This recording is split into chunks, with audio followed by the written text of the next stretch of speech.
অন্তর্বর্তী সরকারের ১১৬ অধ্যাদেশ ১৪ দ্বিপাক্ষিক চুক্তি।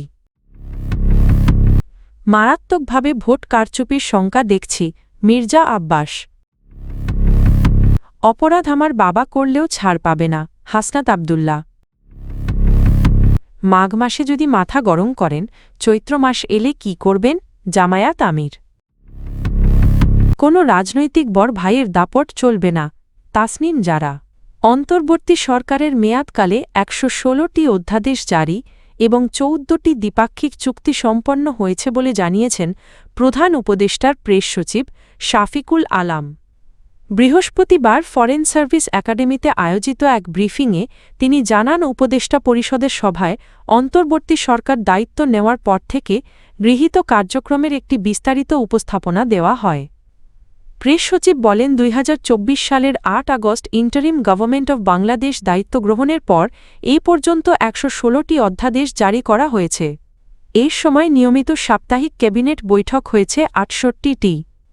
এসব বৈঠকে মোট ৫২৬টি সিদ্ধান্ত নেওয়া হয়ার মধ্যে ৪৩৯টি সিদ্ধান্ত বাস্তবায়িত হয়েছে।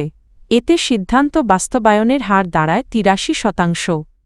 তিনি আরও জানান, বর্তমানে ১৬টি অধ্যাদেশ প্রক্রিয়াধীন রয়েছে, যার মধ্যে নীতিগতভাবে অনুমোদিত হয়েছে আরও ৩টি। এছাড়া ১৪টি নীতিমালা প্রণয়ন এবং ১৪টি দ্বিপাক্ষিক চুক্তি সম্পন্ন হয়েছে। উপদেষ্টা পরিষদের জন্য এ পর্যন্ত মোট ৩৪৮টি সারসংক্ষেপ উপস্থাপন করা হয়েছে বলেও ব্রিফিংয়ে জানানো হয়। ঢাকা ৮ আসনের বিএনপি প্রার্থী মির্জা আব্বাস ভোট কারচুপির আশঙ্কা প্রকাশ করে বলেছেন, একটি পক্ষ নির্বাচনের ফলাফল ঘুরিয়ে দিতে পারে। তিনি অভিযোগ করেন, প্রশাসনের ভেতরে থাকা জামায়াতের লোকজন ফলাফল প্রভাবিত করতে পারে এবং তা সম্ভব না হলে নির্বাচন বানচালের চেষ্টা করা হতে পারে। বৃহস্পতিবার সন্ধ্যায় রাজধানীর মোতালে প্লাজায় এক মতবিনিময় সভায় এসব কথা বলেন তিনি। মির্জা আব্বাস বলেন, আমি মারাত্মকভাবে ভোট কারচুপির শঙ্কা দেখছি। তিনি আরও হুঁশিয়ার করে বলেন, একটি দল ১৯৭১ সালের মুক্তিযুদ্ধ মেনে নিতে পারেনি এবং তারা নিয়মিত বিএনপির বিরুদ্ধে কটূক্তি করছে। তার অভিযোগ, কিছু দল ক্ষমতায় যাওয়ার লোভে বিদেশিদের সঙ্গে সমঝোতায় জড়িয়েছে। বিএনপিকে একটি জাতীয়তাবাদী দল হিসেবে উল্লেখ করে মির্জা আব্বাস বলেন, দলের প্রতিষ্ঠাতা জিয়াউর রহমানকে স্বাধীনতার ঘোষক হিসেবে মানতে না পারাই তাদের বিরোধিতার মূল কারণ। সভায় তিনি বলেন, দেশের মানুষের সঙ্গে প্রতারণা করলে তা মেনে নেওয়া হবে না। তার ভাষায়, মিথ্যা ও ষড়যন্ত্র করে লাভ নেই। আমরা ভোটের ফলাফল নিয়েই ঘরে ফিরব। মির্জা আব্বাসের এই বক্তব্যকে কেন্দ্র করে নির্বাচনের স্বচ্ছতা ও প্রশাসনিক নিরপেক্ষতা নিয়ে নতুন করে আলোচনা শুরু হয়েছে। জাতীয় নাগরিক পার্টির দক্ষিণাঞ্চলের মুখ্য সংগঠক ও কুমিল্লা-৪ দেবিদ্বার আসনে ১১ দলীয় জোটের প্রার্থী হাসনাত আব্দুল্লাহ বলেছেন, আইন ও ন্যায়ের প্রশ্নে তিনি নিজের আত্মীয়কেও ছাড় দেবেন না। তার ভাষায়, আমার বাবা অপরাধ করলেও ছাড় পাবে না। সর্বসাধারণের জন্য যে আইন আমার বাবার ক্ষেত্রেও সেই আইনই প্রযোজ্য হবে। বৃহস্পতিবার দুপুরে ডেভিডওয়ার উপজেলার জাফরগঞ্জ ইউনিয়নের খয়রাবাদ হাইস্কুল মাঠে দুটি ইউনিয়নের সম্মিলিত শাপলা কলি প্রতীকের নির্বাচনী জনসভায় এসব কথা বলেন তিনি। হাসনাত আব্দুল্লাহ বলেন, তিনি জনগণের অর্থ ও সমর্থনে রাজনীতি করবেন এবং কোনো অনৈতিক সুবিধা বা তদবির গ্রহণ করবেন না। কেউ যদি মনে করেন অর্থ দিয়ে ভবিষ্যতে কোনো সুবিধা নেওয়া যাবে, তাহলে তা ভুল ধারণা বলেও মন্তব্য করেন তিনি। দীর্ঘদিন ধরে একটি সুবিধাবাদী গোষ্ঠী বিভিন্ন রাজনৈতিক দলে বিভক্ত হয়ে টেন্ডারবাজি ও চাঁদাবাজির মাধ্যমে প্রভাব বিস্তার করে আসছে উল্লেখ করে তিনি বলেন, এক পরিবারের সদস্যরা ভিন্ন ভিন্ন দলে থেকে ক্ষমতায় যেই আসুক না কেন সুবিধা ভোগ করে, এই সংস্কৃতি আর চলতে দেওয়া হবে না। তিনি জানান, মাদক দুর্নীতি ও চাঁদাবাজির বিরুদ্ধে কঠোর অবস্থান নেওয়া হবে। যারা ভুল পথে আছেন তারা সঠিক পথে ফিরলে কর্মসংস্থানের সুযোগ তৈরি করা হবে, তবে অবৈধ কর্মকাণ্ড চালালে কঠোর ব্যবস্থা নেওয়া হবে। উন্নয়ন প্রসঙ্গে তিনি বলেন, রাস্তাঘাট সংস্কার সহ প্রয়োজনীয় কাজগুলো অগ্রাধিকার ভিত্তিতে বাস্তবায়ন করা হবে। দলীয় পরিচয় নয়জনগণের প্রয়োজনই হবে উন্নয়নের একমাত্র মানদণ্ড। বাংলাদেশ জামাত ইসলামী এর আমির শাফিকুর রহমান বলেছেন, এখন উত্তেজিত হলে ভবিষ্যতে পরিস্থিতি সামাল দেওয়া কঠিন হবে।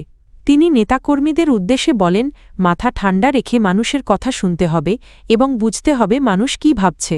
তার ভাষায়, দেশ বাঁচলে আপনিও বাঁচবেন। এই ভোট আগামী দিনে ইনসাফের প্রতীক হবে ইনশাআল্লাহ। বৃহস্পতিবার সকাল 11টায় নাওগাঁও শহরের অ্যাটিম মাঠে নওগাঁ জেলা জামায়াতে ইসলামীর আয়োজিত জনসভায় প্রধান অতিথির বক্তব্যে এসব কথা বলেন তিনি।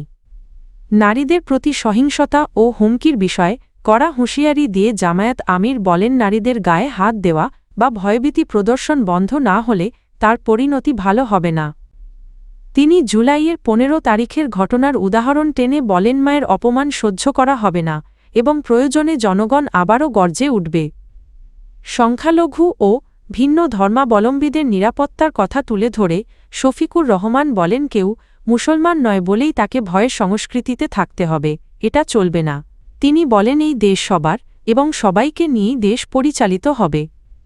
তিনি গাইবান্ধার সাহেবগঞ্জ সাঁওতালপল্লীর ঘটনার কথা উল্লেখ করে বলেন, অতীতে সংখ্যালঘুদের ওপর যে নির্যাতন হয়েছে তা আর হতে দেওয়া হবে না।